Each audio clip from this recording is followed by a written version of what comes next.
While Everfest is in full swing, it's time to peer into the mist and predict what's coming next for Flesh and Blood.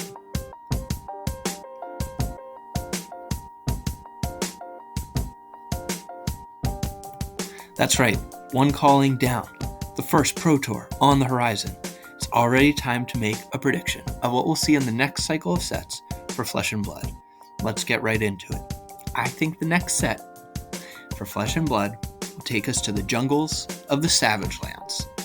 Home of the Hecklers and the Brutes, I fully expect a new Brute hero. This could be a talented version of Rhinar or a wholly new character. I'm also predicting we will see a Heckler hero. What class could this be? Warrior's the obvious choice, but I think we're going to see a different warrior. So instead, I'm going with Ranger. Now this wild Ranger will be a pretty big departure from the flavor we've seen so far, so I think it's going to lean into a different mechanic. I think we'll see the trap aspect of the class, utilizing the flora and fauna of the jungle, make this hero more of a reactionary hero, baiting other heroes to attack them.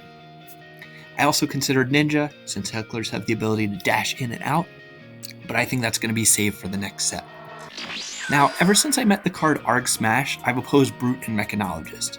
So in that spirit of light and dark from Monarch, I was going to predict this would be Savage Lands versus Metrics. The Metrics heroes would be Mechanologist, of course, and the Warrior we've seen on Hidden Run. But Classic Battles was announced while I was working on the video, and it suggests I was getting too spicy in my predictions. We know from Fab lore that the Knights of Solana guard the forward camps on the outskirts of the Savage Lands, so seeing Rhinar vs Dorinthia in the Classic Battles pack, which looks really cool by the way, implies LSS will play this a little more straight ahead.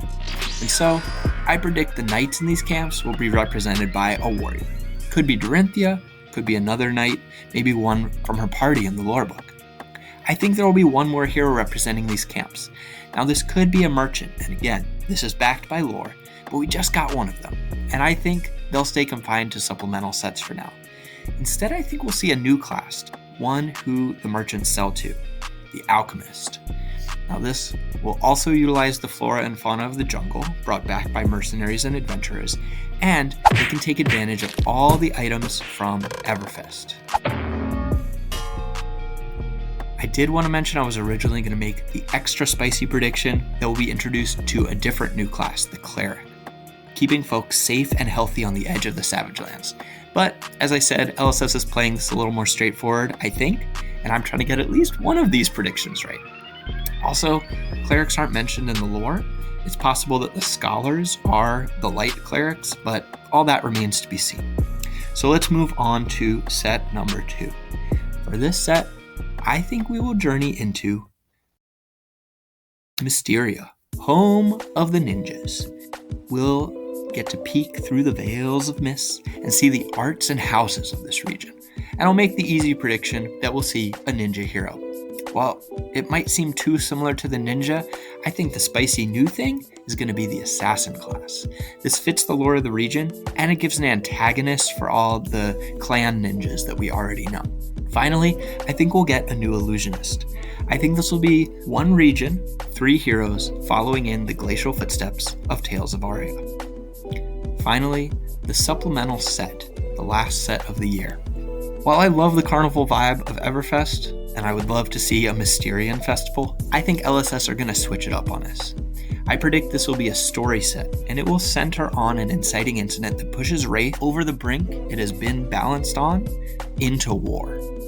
The heroes may have been gearing up in Crucible of War, but here they're going to enter the fray. We'll see some spicy new heroes, maybe a interestingly talented ninja and brute, maybe an alternate version of Rhinar or Dorinthia adult heroes, though we don't want a Starvo repeat. And I also predict we'll see a new suite of majestic equipment, and I'm going to predict more weapons. Hopefully we'll get specializations for the Everfest young heroes. I'd love for Icelander to feel a little more powerful. And that's it. Those are my predictions for the next year of sets. We've got the Knights of Solana in the Savage Lands, the Veils of Mysteria, and a push over the brink to open conflict. Thanks for watching. What do you think is next for Flesh and Blood? Let me know in the comments below.